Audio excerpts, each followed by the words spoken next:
বাংলাদেশে এমন শক্তি আর নাই আল্লাহ ছাড়া শেখ হাসিনা বাংলাদেশে আবার আসতেন। কুলাঙ্গার পুলিশ কর্মকর্তাকে সৃষ্টি করে বাংলাদেশের ইতিহাসে গণতন্ত্রকে কলঙ্কিত করেছে। আমি প্রত্যেকটা আলেম ওলামার ঘরে ঘরে গিয়ে তার পরিবারকে সান্ত্বনা দিয়েছি। আলেম ওলামাদের দাড়ি টেনে ইমামগিরি থেকে নিয়ে এসেছে। বাংলাদেশে শেখ হাসিনা যে নির্বাচনকে কুলুষিত করেছে, যে নির্বাচনের ভোটারদেরকে লুণ্ঠিত করেছে, যে নির্বাচনের নামে প্রহসন করেছে, ক্ষমতা থাকার নামে আলেম ওলামাদের দাড়ি টেনে ইমামগিরি থেকে নিয়ে এসেছে, তার প্রতিবাদ করার জন্য বাংলাদেশের এই জুলাই বিপ্লব, এই আগস্ট বিপ্লব, এই 16 বছরের তারেক রহমানের আত্মত্যাগ। আমার এই রাজনৈতিক ক্ষুদ্র জীবনে ঢাকা বিশ্ববিদ্যালয়ের একজন ছাত্র হিসাবে আমার নেতা সমুদ্র আবাজ অসুস্থ। আল্লাহর কাছে দোয়া করি, সবাই দোয়া করেন তিনি ভালো থাকুন। সেদিন শেখ মুজিবুর রহমানকে আমরা বলেছিলাম বাংলাদেশে এক বিরাট রক্তক্ষরণ হয়ে যাবে, পাকিস্তান সেনাবাহিনী দুর্ধর্ষ সেনাবাহিনী, আলোচনার দরকার নাই। ওয়ালটন এখন দেশের সীমানা পেরিয়ে পৌঁছে গিয়েছে 50টিরও বেশি দেশে। ওয়ালটন, ঘরে ঘরে বিশ্বজুড়ে।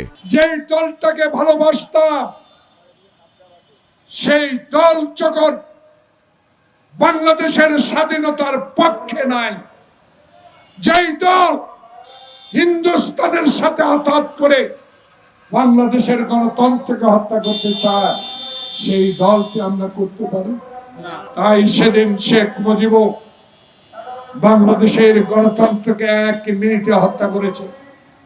এই শেখ মুজিব বাংলাদেশের মানুষকে একদিনের জন্য শান্তিতে থাকতে যায় নাই। কারণ সেদিন সেই তারই কর্মী গোলাম মোস্তফাকে জিজ্ঞাসা করলো, কিরে গোলাম মোস্তফা, 6 কোটি কম্বল আসলো, আমার কম্বলটা কোথায়? রাতে ঘুমাতে পারে না শেখ মুজিব, ডানে চোর বামে চোর। বাংলাদেশ ব্যাংকে ডাকাতি হয়, সেও কারা। তাই আজকে যে ব্যক্তিটি বাংলাদেশের সকল সংবাদপত্র বন্ধ করে দিল, যে ব্যক্তিটি সরকারি কর্মকর্তাকে বাকশালের সদস্য বানাবার জন্য আইন করেছিল, সেই ব্যক্তিটি হেলিকপ্টারে করে ভোটের বাক্স এনে রেজাল্ট পরিবর্তন করেছিল। তাই শেখ হাসিনা বাবা বাবা বলে সারা বাংলাদেশে বাবার মূর্তি তৈরি করলেন। বাবাই স্বাধীনতা এনে দিয়েছে। আমি 5 বার পার্লামেন্টে যাওয়ার সৌভাগ্য হয়েছিল আমার। 25 বছর আমি আর এই বয়সে আমি সংসদে ছিলাম। প্রিয় ভাইরা, শেখ হাসিনা যিনি অস্ত্র হাতে যুদ্ধ করে একজন মেজর নিজের প্রধানকে হত্যা করে স্বাধীনতা ঘোষণা করলো, তাকেও তিনি রাজাকার বলতে চাইলেন না। সেই শেখ হাসিনা কতদিন ভর করবেন, কতদিন হিন্দুস্তানের উপর ভর করে থাকবেন? কিন্তু উপরে আছে আল্লাহ। যে কোরআন ধর্ম ইসলাম আমি বিশ্বাস করি, সেই কারণে আপনার শেষ আশ্রয়স্থল ওই হিন্দুস্তান। এখনো হিন্দুস্তান থেকে বসে বসে টিপ টিপ করেন।